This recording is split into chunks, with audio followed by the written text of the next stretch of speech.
Welcome to Reformed Thinking. We're the show that looks at big global topics through the lens of, well, foundational principles.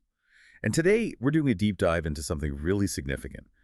The plan being proposed to rebuild Ukraine's transportation and logistics infrastructure after the war. But this isn't just about, concrete and steel. It's actually a framework built on some very specific convictions. That's right. What makes this plan stand out, really, is how it frames rebuilding the nation's arteries, its roads, rails, ports, not just as something practical you have to do, but as a deliberate act, an act of worship, of obedience. It's actually described as a covenantal work of mercy and dominion pursued coram Deo, which means before the face of God. Hmm. So every single part, from like the engineering drawings to how it's funded, it's all viewed through a lens of biblical principles. Okay, right. Let's try to unpack this a bit. The source material really starts by setting a theological stage for this whole effort. What's the core idea here that's guiding everything? The main idea is that this is seen as a theological summons, a call to action. Scripture teaches the earth and everything in it, all its cultural products, they belong to the Lord. That's Psalm 24.1. And humanity's job, given in Genesis 1.28, is to cultivate it, to have dominion. So when infrastructure is in ruins, that mandate isn't being fulfilled. And neighbor love, basic care for others, is seriously hindered. So fixing these arteries, putting them back together, it's presented as a way to reflect the Creator's goodness and allow human flourishing.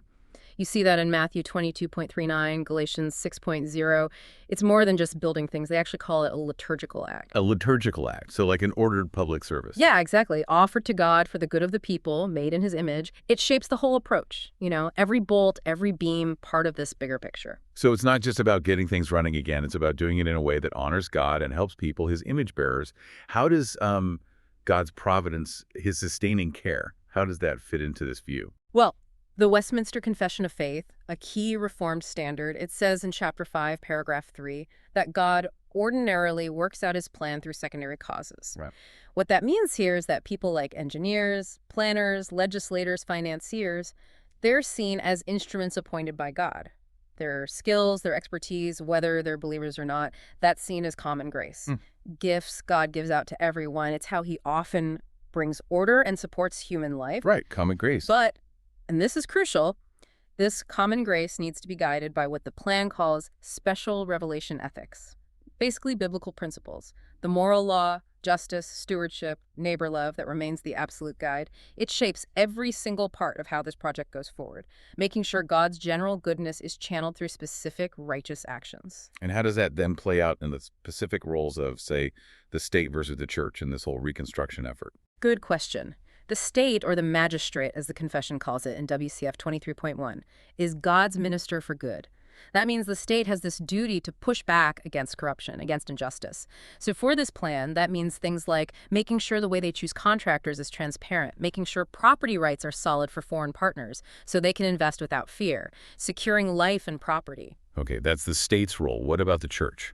The church's role is described as embodying diaconal compassion, which is just a term for active, practical service. This means really hands-on stuff, like providing counseling for drivers who might still be traumatized by the war, organizing volunteers to clear debris, publicly praying for the construction crews. These actions show that neighbor love isn't abstract, it's concrete, visible care. So the aim is this synergy, The state handles order and justice. The church provides mercy and moral direction. Distinct roles, but working together. Wow. Okay, this sounds like a truly enormous undertaking. How do they even begin to break something this big down into manageable pieces? The sources talk about 3 phases, right? They do, yeah. The plan unfolds in 3 phases. They overlap a bit, but they're distinct conceptually. Stabilize, restore, and renew. Each one has its own time frame, its own set of challenges, and, interestingly, its own doctrinal focus, all tied back to these reformed ideas. It's a structured way to guide the work, from, immediate crisis response all the way to long-term national flourishing. Triage first, then building lasting health. Okay, stabilize first. What's the absolute immediate focus when, say, the fighting stops or moves away from an area? Right. Stabilize covers the first 90 days. The moral idea guiding it is lex talionis, restraint. Lex talionis, Yeah. An eye for an eye, but restrained. Exactly. It acknowledges the need for justice, but the emphasis is on the state's God-given duty to protect life. That's Romans 13.4 rather than seeking vengeance, which Romans 12.17 warns against. So the state's absolute first job is to clear and secure 5 critical lifelines. There's the Kyiv-Lviv Polish border route main aid artery, the Odessa-Mykolaiv grain route vital for exports, the Dnipro-Zaporizhia humanitarian belt, the Kharkiv-Poltava industrial artery, and the Chernihiv medical corridor. Speed is everything in this phase, just getting basic function back to prevent more suffering. And what kind of actions are we talking about in those first hectic weeks? Oh, it's rapid, almost frantic stuff, patching craters on key roads within hours, not days. For bridges, they use these modular bridges, Bailey bridges. They're adaptable prefabricated truss bridges, famous since World War II. Quick to assemble, often with minimal gear. They're stored west of the Dnipro, ready to be moved quickly to replace I think it's 344 known destroyed crossings. Wow. And for Odessa's ports, the 3 that survived, they deploy rapid onset modular air defense, basically containerized missile defense systems. Containerized? Yeah. Like in shipping containers? Yeah, high-tech SAM batteries packed in standard containers. It means they can be deployed and moved fast to protect key spots like the ports. That allows ships, food convoys, hospital ships to dock safely without crippling insurance costs. And you've got mine-clearing teams out immediately, railway engineers welding overhead wires cut by drones. It's intense vertical work just restoring basic movement and safety. And the church's role during this initial scramble? Local parishes get moving fast. They deploy these diaconal teams, practical service teams, to feed the exhausted crews working round the clock, bringing care right to the workers. This makes that cry for help in Psalm 10 very, very concrete. It shows practical compassion is vital right from the start, making neighbor love visible. Okay, so after that initial 90-day stabilization, what's next? The restore phase. Exactly. Restore runs from month 3 through month 24. The driving ethic here is institutionalized neighbor love, which basically means putting Galatians 6.9, do good to all, into operational systems. The goal is to turn those quick wartime fixes into systems that work together, are integrated, and this is key, are resistant to corruption. Moving from temporary patches to more lasting connected solutions, from survival to resilient foundations. Can you give some specific examples of that institutionalized neighbor love in action? Sure.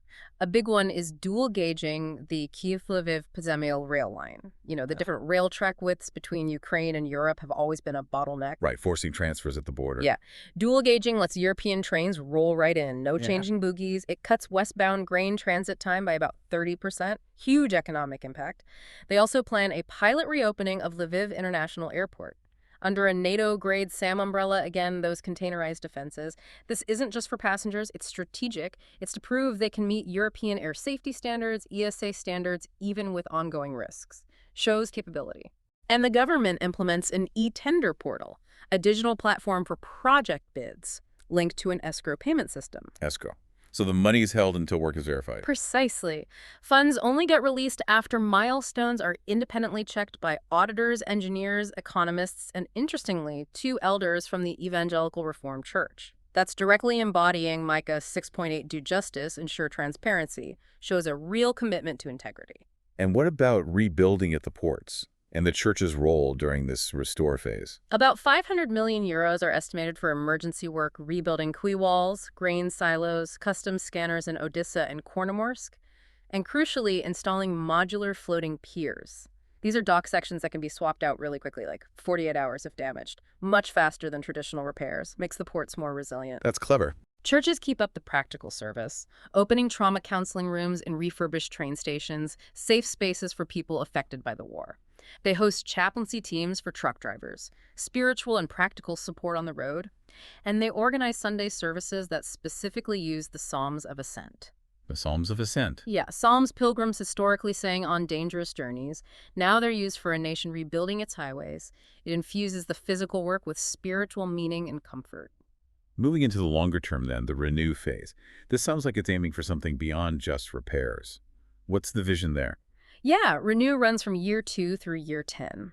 The goal is described as the cultural mandate's full flowering. This is understood through the lens of the Westminster Confession, chapter 16 on good works, and Genesis 2.15, the call to tend and keep creation. So the focus broadens beyond just making things work. It's about resilience, beauty, and what they call a Sabbath-sensitive economic rhythm. It's about building a nation that truly flourishes, reflecting God's intended order. Not just patching, but building something better, more whole. What are some actions that really show this broader vision of flourishing? While reconstructing 26,000 kilometers of roads to EU axle weight standards, that ensures quality and easy connection with European networks. They plan to use low-carbon concrete formulas that incorporate fly ash from old coal plants. Fly ash. Yeah, it integrates environmental stewardship right into the building process, reduces the carbon footprint of the concrete, and actually uses up industrial waste. The Dnipro River gets dredged, its locks modernized, provides a vital backup route for grain exports if the Black Sea is threatened again, builds redundancy. There's experimentation with hydrogen-capable locomotives harnessing that common grace, international tech for cleaner transport, and a really key piece, the Sabbath clause in every construction contract. Mandating Sunday rest. Yes, a 6-day work week, Sunday off, except for real emergencies. It's a deliberate signal that efficiency isn't the ultimate goal. The fourth commandment still matters, protects workers, improves quality, promotes long-term sustainability for people and projects. That definitely sounds like it has a big cultural and spiritual dimension, too, beyond just the physical building. Oh, absolutely. National morale is actively nurtured. There's an annual rebuild liturgy in every regional capital on the anniversary of the war's end, or maybe the ceasefire. Choirs sing Psalm 46, God is our refuge and strength. Reconstruction progress metrics are displayed on big screens. And citizens, alongside government officials, church elders, even the welders who built the bridges, bring thank offerings to fund the next year's projects. Wow. The symbolism deliberately shifts from just survival to shalom, that Hebrew idea of wholeness, peace, flourishing. It turns bridges and rails into, quote, sacramental tokens of a deeper order, visible signs of God's bigger work of bringing order and peace, declaring that chaos doesn't win, that Christ's kingdom impacts public life. Okay, so beyond the phases, the plan sets out this ethical and governance framework. What are the pillars holding this whole thing up? Right. There are 5 pillars, each grounded in Reformed theology. These aren't just, bureaucratic details. They're ethical statements. They're designed to create a credible program capable of managing billions and handling intense international scrutiny, holding the hopes of the people and the eyes of the world while fighting that spiritual rot of corruption. Justice and transparency seem pretty central. Yeah. How does the plan actually tackle corruption and ensure things are done openly? Scripture is very clear on condemning bribery. Deuteronomy 16.19 says it blinds the clear-sighted. So, to counter past problems, every single infrastructure project goes through an e-procurement portal, an online system. Bids are anonymous until closing, algorithms flag weird price spikes, the whole contract archive, open data from day one, easy public access. And payments.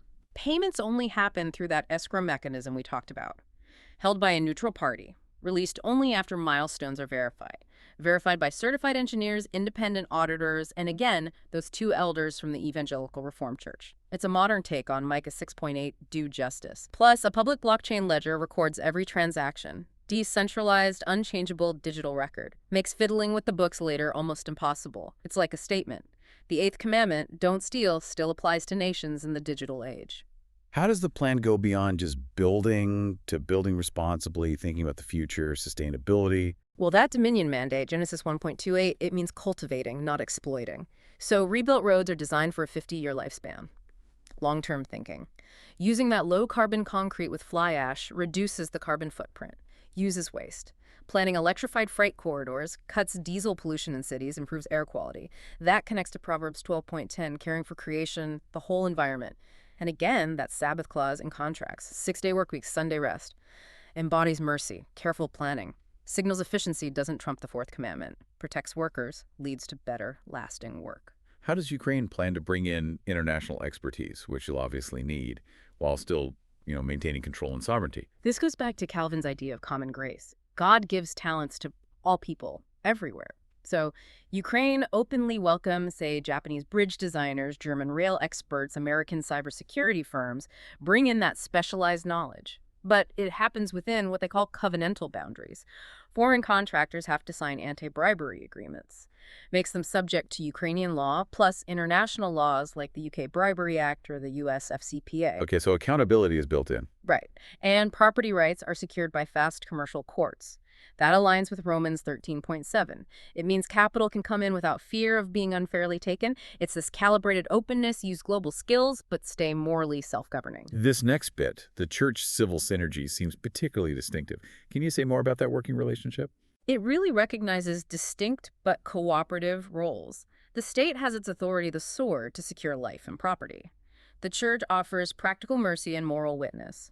So, local congregations adopt train stations, help clear debris, set up trauma counseling spaces, provide chaplains for truckers, and those two ordained elders sitting on each regional audit committee.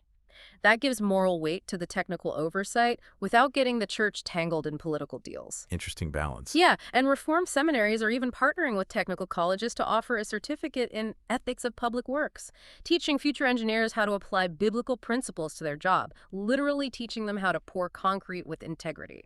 How is accountability and oversight actually ensured throughout what's going to be a very long and complicated process? Robust mechanisms are key. There's a real-time GIS dashboard geographic information system, publicly accessible online. It maps every kilometer paved, every rail tie replaced, every port crane fixed. Each project shows cost, completion percentage, last inspection, even the crew's next Sabbath rest day. Wow, that detail. Yeah, it translates Proverbs 27.23, know well the condition of your flocks, into real-time infrastructure data. And it's open source, so civic tech groups, universities, anyone can scrutinize it, build apps on it. Journalists, youth groups could track specific things, like wheelchair ramp installations. So beyond the live map, how is progress reported more formally? There's a quarterly Westminster KPI report, key performance indicators, presented in Parliament, published online, even summarized in sermons.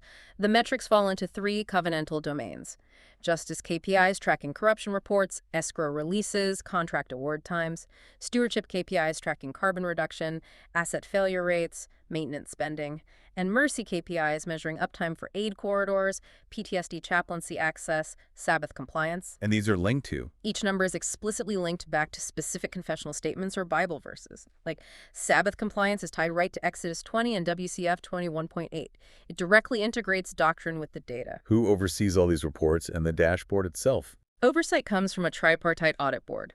3 parts: licensed civil engineers, certified financial auditors, and ruling elders delegated by regional Reformed presbyteries. This reflects that idea of sphere sovereignty. State brings technical skill, market brings financial rigor, church brings moral grounding, distinct but mutually accountable. They meet monthly, live stream sessions, publish minutes quickly, and if they detect probable fraud over a certain amount, 5 million hryvnia, it automatically triggers funding pauses with major donors like the World Bank or EIB. So real teeth in the oversight. Yes, aligns financial discipline with Matthew 18's pattern of escalating accountability. Plus, strong whistleblower protections give cover for workers to speak up if they see something wrong. Okay, switching gears a bit. With so much destruction everywhere, how does the plan actually decide what to rebuild first? Is there a ranking, an order? Yes, very much so. There's a specific, what they call a gospel-shaped order of operations. The guiding question is, which asset, once restored, saves the most neighbors the soonest? It's a calculation that starts at the coast and moves inland, prioritizing things based on immediate, widespread impact on people's lives and the economy. Why are the ports right at the top of that list? Because 90% of Ukraine's export volume travels by sea, and a huge amount of imported food, medicine, fuel comes in that way too. Neighbor-love, Matthew 22.39, demands unblocking those grain routes to prevent potential famine affecting millions from Cairo to Khartoum. And just good stewardship requires building in redundancy against future attacks. Anticipating trouble, they estimate an immediate need of about 500 million euros just to get Odessa's ports and nearby terminals back to full capacity. It's critical for national and global stability. What specific actions are planned for the ports then? Quick repairs to quay walls, replacing silos, and importantly, deploying those containerized Iron Dome light air defense batteries on leased barges. They can move them around based on threat assessments. Dynamic protection. Okay. And a key legal step already tested apparently is giving foreign investors lien priority and fast-track commercial court hearings. This builds confidence. It tells investors their capital is safer, reflecting Proverbs 22.29 about diligence and ensuring fair dealings, makes investment more likely. What makes rail the next critical step after ports? Rail is the absolute lifeline when ports are blocked. We saw that clearly in the 2023-24 winter blockade. Rail carried 40% more grain than usual. It also directly serves refugees, transports wounded soldiers, carries medical supplies, things Christ identifies with in Matthew 25.40, caring for the least of these. The EU has already committed 76 million euros to extend standard gauge track from Lviv to the Polish border. That gets rid of the slow border transfers, cuts westbound transit time by a third. Huge improvement. Are there specific technical and maybe spiritual elements built into the rail part? Technically, priorities include things like blast-resistant signal huts for controls, do power feeds to prevent blackouts, encrypted communication systems, GSMR against cyber attacks. Spiritually, yes. Local parishes are encouraged to adopt stations, help clear debris, set up those trauma counseling booths, organize psalm sings for comfort, shows the church's hands-on support for the infrastructure and the people using it. Then roads and bridges come next. What's the logic there? Well, over 26,000 kilometers of roads and 344 bridges are damaged or destroyed. That shatters regional supply chains, isolates rural communities. The neighbor-saving logic here is about geographic equity. Many villages rely entirely on trucks and buses, especially where roads are just gone. Restoring these connections ensures even isolated places get aid, access markets, essential services. How do they approach rebuilding such a vast network? Engineering solutions draw on those WWII Bailey bridges, but updated with robotics. Prefabricated spans, staged strategically, can be trucked in and installed in maybe 48 hours. Quick restoration for ambulances, grain trucks. Roadbeds get rebuilt using that low-carbon concrete with fly ash up to 40%, lowers the carbon footprint, cares for creation as Proverbs 12.0 implies. And again, contracts include the Sabbath clause. 6-day shifts max, except emergencies. Productivity isn't lowered over the fourth commandment. Why are airports phased in later in this sequence? Well, airports are vital, no question. Business travel, high-value cargo like pharmaceuticals, bringing in surgeons, engineers, missionaries. But their immediate neighbor-saving quotient for bulk stuff, like preventing famine or meeting basic survival needs, is generally lower than sea or rail. However, Lviv Airport is prioritized for an early restart. Its location is safer, further west, and is feasible for European insurers once a reliable air defense shield is up. Allows specialized, high-value movements to resume. Is there a theological idea driving the airport reopening specifically? The driver is Hospitality Romans 12.1c, declaring Ukraine is open to pilgrims of relief and reconstruction. Practical steps include hardened fuel storage, quick runway repair kits, and a risk pool insurance scheme backed by donor states. That's like an economic expression of Galatians 6.2, bear one another's burdens, signals openness to international partnership. And finally, modernizing inland waterways. How does that fit the strategy? The Dnipro River, while carrying less freight now, offers critical strategic redundancy. What if Black Sea ports get choked off again? This shows prudence, foresight, acknowledging human fallenness, and the need for layered defenses. Having backup routes anticipates future disruption. Echoes Ecclesiastes 11.2, diversify your investments, you don't know what disaster is coming. It's a long-term strategic asset for resilience.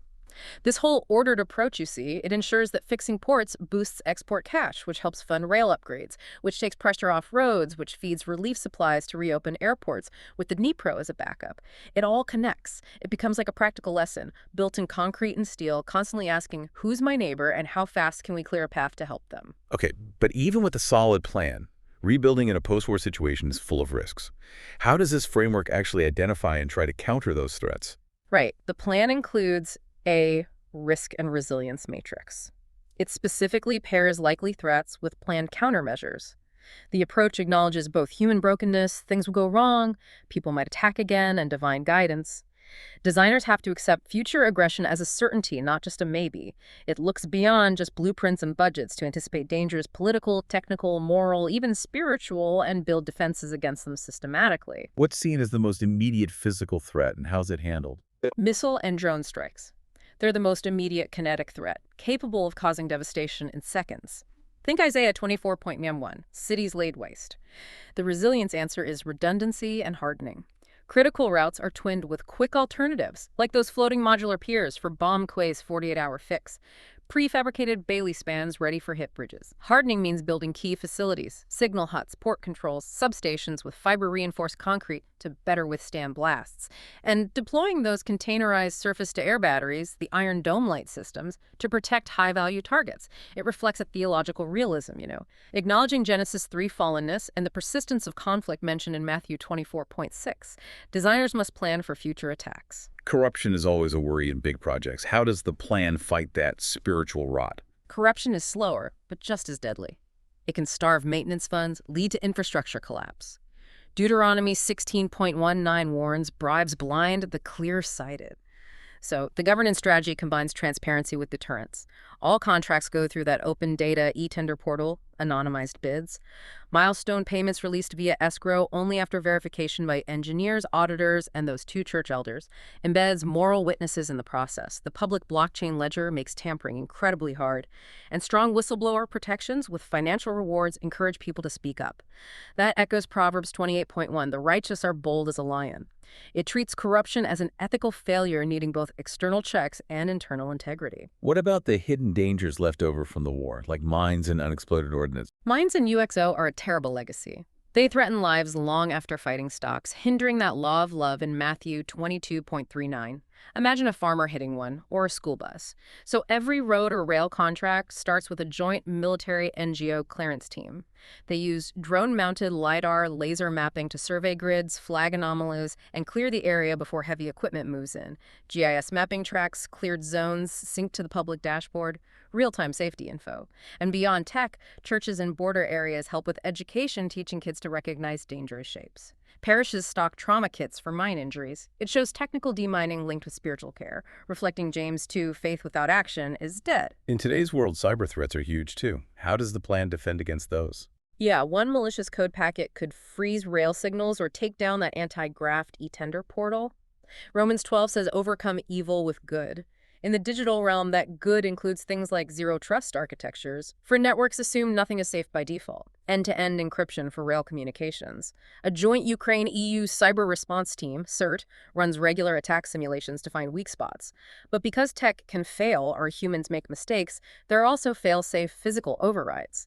Mechanical levers for rail switches, backup analog radios, diesel generators for critical systems if ransomware hits. It's layered defense. Acknowledging wisdom builds on rock, not sand, as Matthew 7 says, even if the storm is digital malware.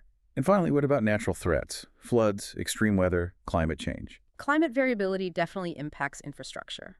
The Dnipro's flow, for example, already sees historical extremes. So Stewardship Genesis 2.15 demands adaptive design. Roads engineered for wider temperature ranges, culverts sized for 100-year floods, lock gates retrofitted with adjustable weirs to manage water levels. Using renewable microgrids at depots and stations reduces reliance on one big, vulnerable power grid. Again, echoes Ecclesiastes 11.2, diversify, prepare for the unknown, builds long-term resilience. And woven through all 5 risk areas is this regular rhythm of testing, auditing, public reporting, even quarterly resilience drills. This matrix makes the infrastructure itself a visible display of ordered grace, shows that even deep scars can't stop God's purposes, who, as Psalm 46 says, makes wars cease. Okay, the planning is incredibly detailed, but how do you make sure there's actual accountability, real transparency on the ground, day in and day out? Accountability is absolutely central. It's seen as an act of public discipleship, upholding the 8th commandment, don't steal, and the 9th, don't bear false witness. The rebuilt network has to become a seeing institution. It needs to constantly know its own condition and invite everyone to scrutinize it. 2 Chronicles 16.9 says the eyes of the Lord range throughout the earth. The system itself needs to be transparent, open. Tell me more about this public dashboard. How does it actually promote transparency? It's real-time, public, open data GIS. It maps every single kilometer resurfaced, every rail tie replaced, every port crane fixed. Click on a project, you see the cost percentage done, last inspection result, even the crew's next scheduled Sabbath rest day. That's specific? Yes. It makes Proverbs 27.23 know well the condition of your flocks into real-time infrastructure telemetry. And because it's open source, MIT licensed, anyone, tech groups, universities, engineers can check the code, build their own tools, using the data via an open API. Journalists, local youth groups could track specific things they care about, like accessibility features. So beyond the live map, how is progress reported systematically? to officials, to the public. Through that quarterly Westminster KPI report, presented in Parliament, posted online, summarized in sermons, metrics are grouped into those three covenantal domains: justice KPIs, corruption reports, escrow releases, contract times; stewardship KPIs, carbon reduction failure rates, maintenance spending; and mercy KPIs, aid corridor uptime, chaplaincy access, Sabbath compliance. And each number is explicitly linked back to specific confessional or biblical justifications. Sabbath compliance tied to Exodus 20, WCF 21.8. It fully integrates the theology with the hard data. Who actually oversees these reports and the dashboard? Who's watching the watchers? Oversight is handled by that tripartite audit board: licensed engineers, certified financial auditors, and ruling elders from regional Reformed presbyteries. It embodies sphere sovereignty state, gives technical skill, market financial rigor, church moral grounding, distinct roles, mutual accountability. They meet monthly, live stream sessions, publish minutes fast, and if they find probable fraud over 5 million hryvnia, automatic funding pause triggers with big donors like the World Bank. Real consequences. Based on Matthew 18's pattern. Exactly. Escalating accountability. Private correction first, then public if needed. How are ordinary citizens brought into this? How can they help with accountability? Through a smartphone app called Pathwatch. Lets anyone, truckers, teachers, local deacons, submit geotagged photos of problems, potholes maybe, or suspected shady dealings. Submissions show up on the public dashboard after moderation, tagged by issue type maintenance, safety, integrity. To prevent abuse, users log in with a secure EID, and repeat false reporters get timed out. But genuine whistleblowers get legal protection and cash rewards. If a verified tip saves the state over 10 million hryvnia, the person gets 5% of the savings. Echoes 1 Timothy 5.18, the laborer deserves his wages, incentivizes vigilance from everyone. What's the culminating event for all this measurement and accountability each year? It all comes together each autumn in a nationwide rebuild liturgy on the ceasefire anniversary. Streets close, choirs sing Psalm 46, big screens show live data from the GIS dashboard. Government ministers, church elders, ordinary welders march together with banners naming the projects they worked on. The liturgy includes reading KPI highlights, confessing failures, fraud cases, safety lapses, Sabbath violations, and a public vow to do better next year. And the offerings collected that day seed a next-generation resilience fund for experimental tech, like hydrogen trains or green concrete research. It reinforces that biblical pattern. Thanksgiving leads directly to fresh service, like in 2 Corinthians 9. These mechanisms together ensure the rebuilt network stays this visible, measurable testament to God's care, shows that righteousness really can exalt a nation, and provides a practical answer to whether public works can ever escape graft and neglect. What a truly comprehensive approach. It's really clear this is about so much more than just patching things up. It's about meticulously building a nation with integrity, with purpose, and with a view towards God's ordering of the world. Indeed. This framework really demonstrates how every single component, from concrete formulas to audit procedures, can actually reflect biblical commands and theological convictions. It stands as evidence that even in a landscape scarred by terrible conflict, righteousness can still uplift a nation. The ultimate vision isn't just functional infrastructure. It's for a public sphere that reflects truth and justice, where chaos ultimately doesn't get the final word. That certainly gives us a lot to think about. Imagine what it could mean for other nations, maybe in very different situations, to adopt principles like these in their own governance, their own reconstruction efforts. How might intentionally connecting public works with ethical and theological foundations actually reshape societies in tangible ways? That's a question definitely worth pondering for all of us. Thank you for joining us for this deep dive into Ukraine's reconstruction plans here on Reform Thinking. We hope this exploration has given you maybe a fresh lens to view nation building, and perhaps the relevance of foundational principles in every sphere of life. Until next time.